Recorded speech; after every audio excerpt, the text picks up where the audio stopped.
Осыған қызықтыратын бір нәрсені айтайын мен. Пайғамбарымыз саллаллаху айтады.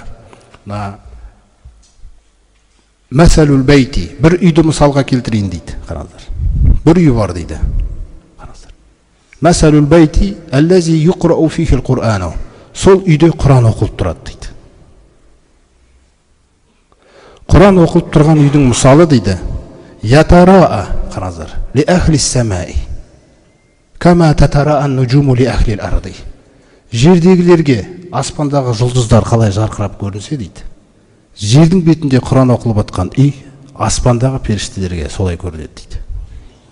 Қараңыз. Сіз оқып жатқан кезде ықылас аман болсын. Ол нақты солай болады. Оған еш күмәніңіз болмасын да. Сол сіздің сауапты үміттенуге, бұл іске әрдайым белсенді жүруіңізге көмектесетін хадистер. Пайғамбарымыз сол үшін шашып қойған мұндай хадистерді. Соқта Құранды жаңа қайталап жүруіңіз, жаттап жүруіңіз, қайталап жүруіңіз шамаңыз келгенше. Осының бәрі Аллах Тағаланы ұмытқыңыз келмейтін жүректің иесі екендігіңізді білдіреді. Құран неге бұл жерде жаңағы Ибн Аббас радиаллаху анху айтады. Мән сарруху дейді. Мән сарруху ан юхибб Аллаха ва расулаху.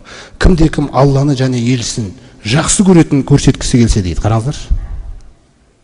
Не істеу керек дейді? Фалияқра фил мусхаф. Мына мусхафты алып Құранды. Мусхафты алып оқысын дейді.